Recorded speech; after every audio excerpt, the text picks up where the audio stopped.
Right now, Groundhog Day is here. See what one local groundhog's prediction was for our spring chances this year. Also, a local organization is looking for board members to keep their mission of helping veterans alive. Our Merrill Hubbard shares how we can help. And we're following a pedestrian crash in Fitchburg that leaves one person with life-threatening injuries, what authorities are saying. That's all coming up on News 3 Now at 10. Good evening and thank you for joining us tonight. I'm Jalen Banks.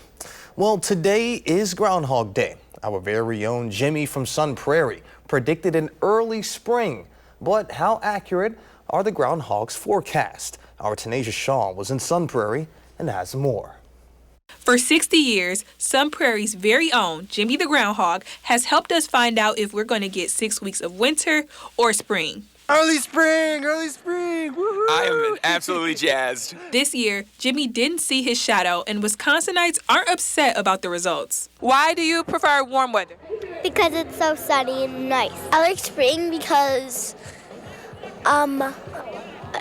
it's warmer. I don't really like cold weather. I love early spring. I'm a spring and summer person. I also asked Jimmy's fans how much they trust his weather predictions. How much do you trust Jimmy? A lot or a little bit? A lot. A lot. I'm like a 75% trust rate in Jimmy. Jimmy and I have done these 14 times together, and I trust him. He's a good guy. If I could make Jimmy best man at my wedding, I would. I trust him. According to the National Oceanic and Atmospheric Administration, better known as NOAA, Jimmy is the 6th most accurate animal weather prophet out of 19 groundhogs. Well, I think those ratings are wrong, so. There's a lot of competition out there. 6 isn't too bad. If you're wondering, Pennsylvania's Punxsutawney Phil ranked 17 with 35% accuracy.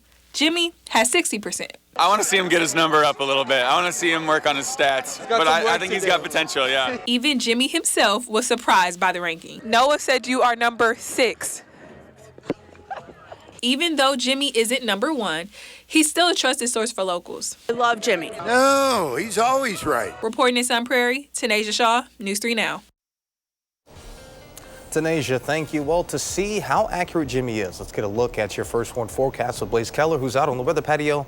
Blaze, first off, how does it feel out there? I've got the jacket on, but it's not too bad. We're still in the 30s. We got to only the low to mid 40s across southern Wisconsin. The cloud cover stuck around for a little bit too long, and as I mentioned last night, because of that, we weren't really able to get a lot of those 50s. If we kept that cloud cover through the late morning into the early afternoon, we pretty much could count out the 50s, and that's what happened. Upper 30s to low 40s for folks further north and east. A little warmer in Platteville. Dubuque coming in at 46, Platteville 47, 41 was the high in Madison.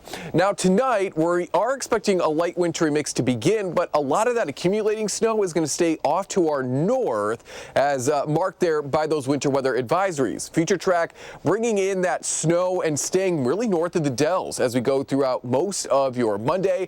A light little drizzle here across southern Wisconsin could be possible, but we aren't anticipating much in the way of accumulation. In fact, folks north of the Dells, it's going to be even hard to get about an inch. You got to go to around about Wausau to probably get that 2 to 4 inch amount of snow. But what we will be dealing with is fog. Here's a look at that visibility expected at 9 a.m. on Monday. So do expect a foggy drive to work or driving the kids to school on Monday. We'll settle into the 30s tonight. We are tracking a midweek system in the full forecast.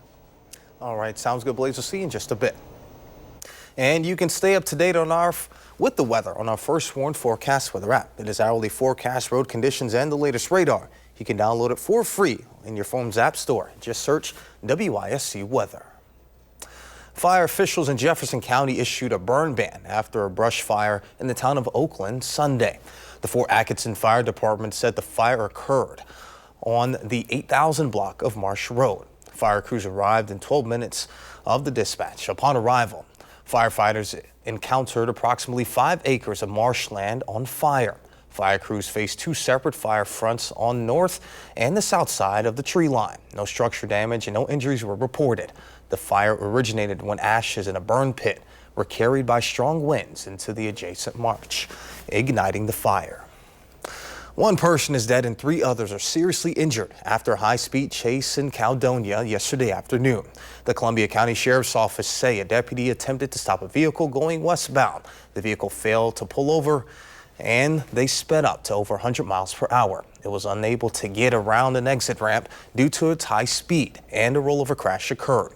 2 people were ejected from the vehicle. 1 was pronounced dead at the scene, and 2 passengers and the driver were transported to area hospitals with life-threatening injuries. And a Madison man has been declared AWOL from Dane County Sheriff's Office jail diversion program. Sean Garrell was last seen in the Madison area Friday night. Garrell is serving a sentence for resisting and fleeing from an officer. Anyone with any information on his whereabouts should call the Dane County Communications Center at 608-255-25.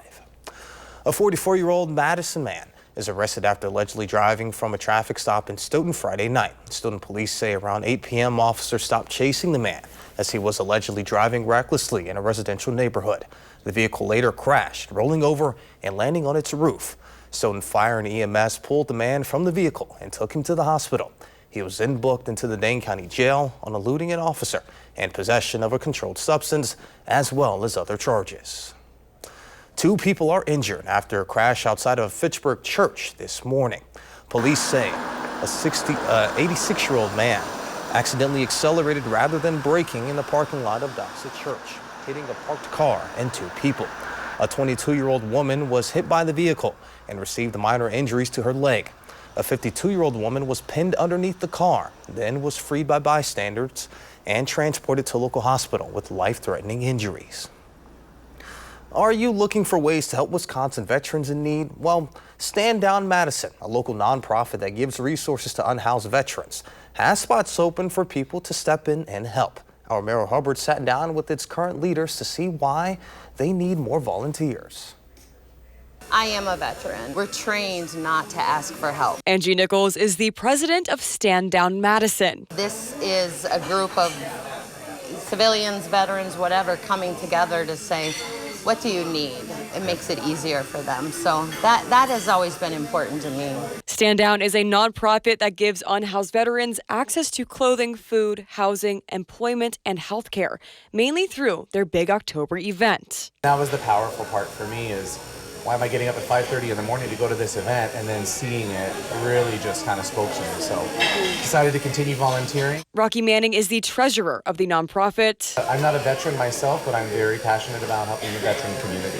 But after years of helping people in their community, both Rocky and Angie are helping themselves now, stepping down from their position due to personal reasons. My therapist keeps telling me that nobody else can color if I don't put the crayons down. Angie's goal is to pass the crayons to someone who will care for this organization just as she has for the past 5 years. I've got to put the crayons down to see somebody else make it better. They say it's taken time to accept that they need help. It's always hard to hand off something that you hope you've left in a little bit better of a spot, but it's also exciting, to get a new people in, their vision, show them what you've done, show them what you have, and then watch it continue to soar. Rocky and Angie say they will keep volunteering for the organization, but they need a new leadership team to fill the roles of president, VP, treasurer, and secretary. Angie and I are happy to go over it with them, see where they might be a fit, so that we can keep this event that's been going on for 33 years here in the Madison area continuing for our veteran population. Reporting in Madison, Meryl Hubbard, News 3 Now. Meryl, thank you. Both Rocky and Angie say if they don't fill those leadership positions, the main October event probably won't happen this year. If you want to volunteer, you can find more information on our website. Just head on over to channel3000.com. And coming up next, Blaze returns with a complete look of your first warn forecast, plus the latest on the tariffs that Trump has in place. Plus,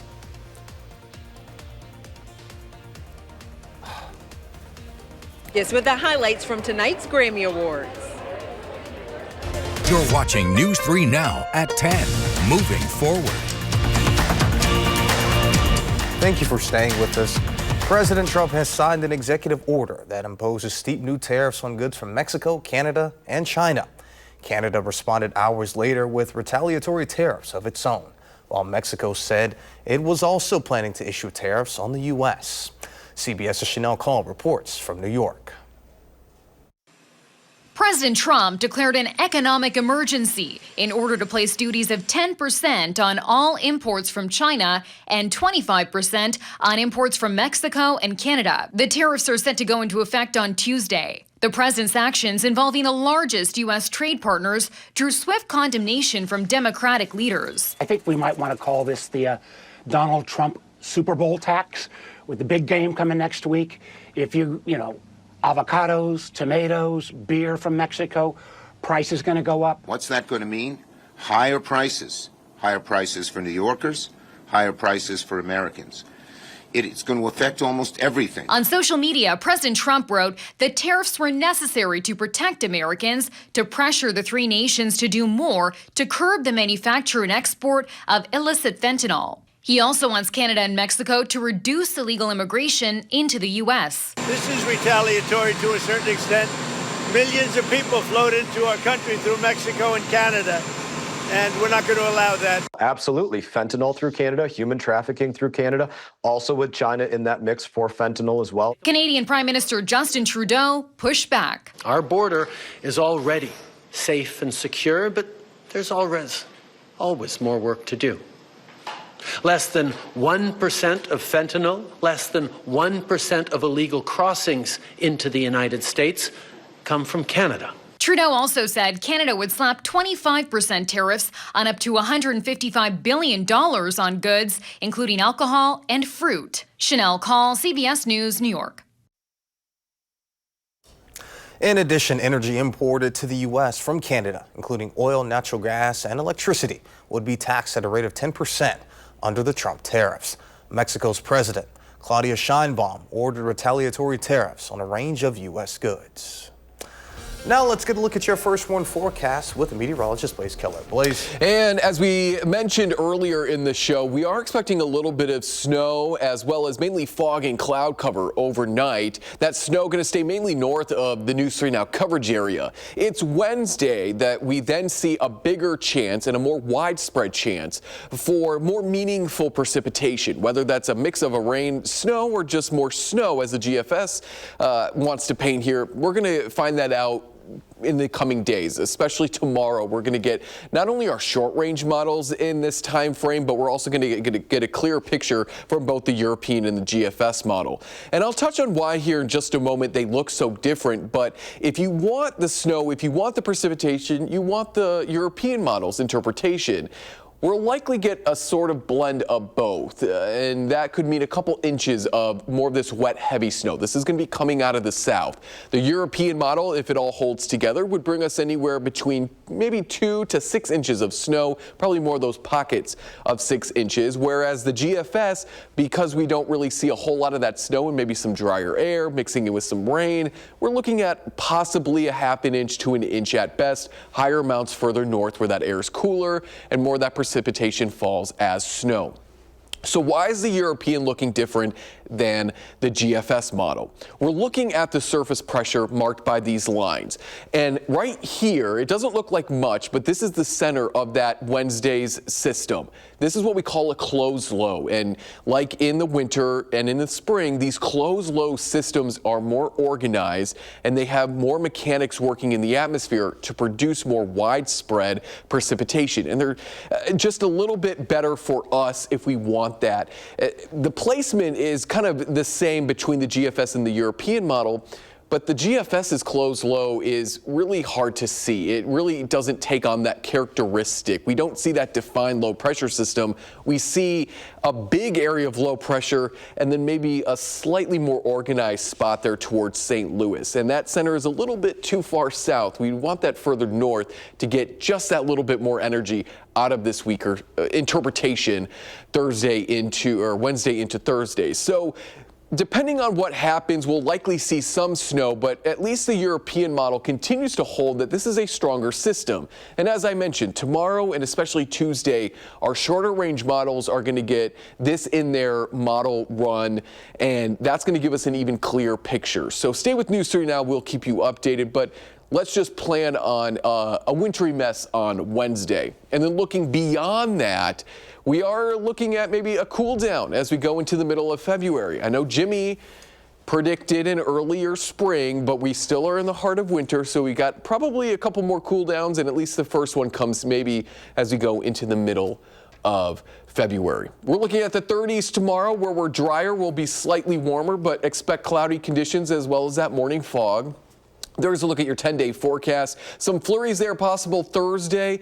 Next Saturday could also be a bigger system. That's one that's been consistently in our long-range models as well. So, Jalen, we'll keep an eye on that one. But in the meantime, I think most of us should just plan on some sort of a wintry mess towards the middle of next week. Speaking of, the predictions that you mentioned with Phil and Jimmy earlier, in our 5:30, I had a prediction of my own. Beyonce would win Album of the Year. And if you tuned into the Grammys right before our show, it happened. Well, you should just start forecasting weather then, since you're so good at making predictions. No, not weather. I bet you could do it. Award shows. That's what I'm saying. All right. Sounds good. Thank you, Blaze. Music's biggest night was more than about the music. The 67th Grammy Awards also paid tribute to the first responders and victims of one of the Los Angeles' worst disasters with the wildfires. Danya Backus has the latest from L.A.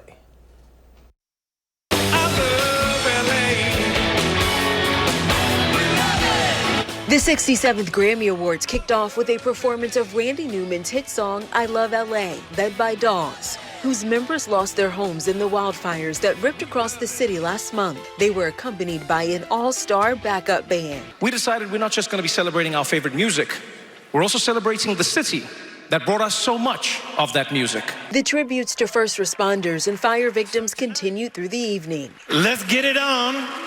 And let's all get vocal about supporting our friends and neighbors who need help rebuilding. While the tone of the show took on a serious note, the focus was also on the awards on music's biggest night. Cowboy Carter. Beyonce transcended genres to win Best Country Album for Cowboy Carter. I think sometimes genre is a cold word to keep us in our place as artists. And I just want to encourage people to do what they're passionate about. It was a big night for newcomers. Chapel Roan won the honor of Best New Artist. Fellow first-timer Sabrina Carpenter won for Best Pop Vocal Album. I want to thank all the fans that let my music be heard by the Recording Academy. Doechii became the third woman to win the Grammy for Best Rap Album. I put my heart and my soul into this mixtape. I bared my life.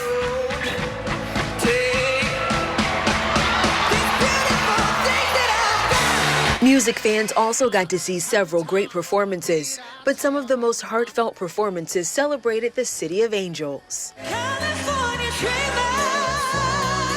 Danya Backus, CBS News, Los Angeles. Coming up in sports, Andrew Banster joins us with highlights from the Milwaukee Bucks' battle with Memphis. Next on News 3 Now.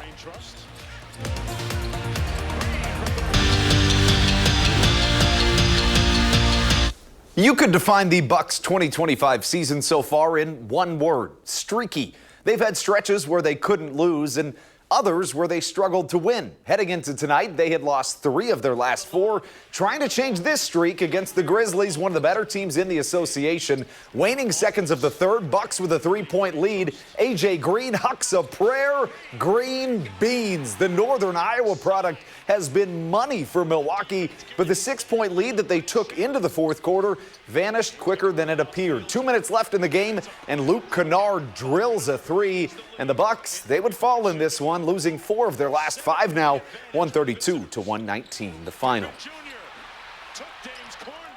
And off the court in the NBA, it was an insanely wild day. Almost exactly 24 hours ago, the Dallas Mavericks shocked the sports world, trading their megastar Luka Doncic to the Los Angeles Lakers in exchange for Anthony Davis and a first-round pick. And one of the most shocking trades in NBA history. Don't be surprised if the Bucks make a move too before Thursday's trade deadline.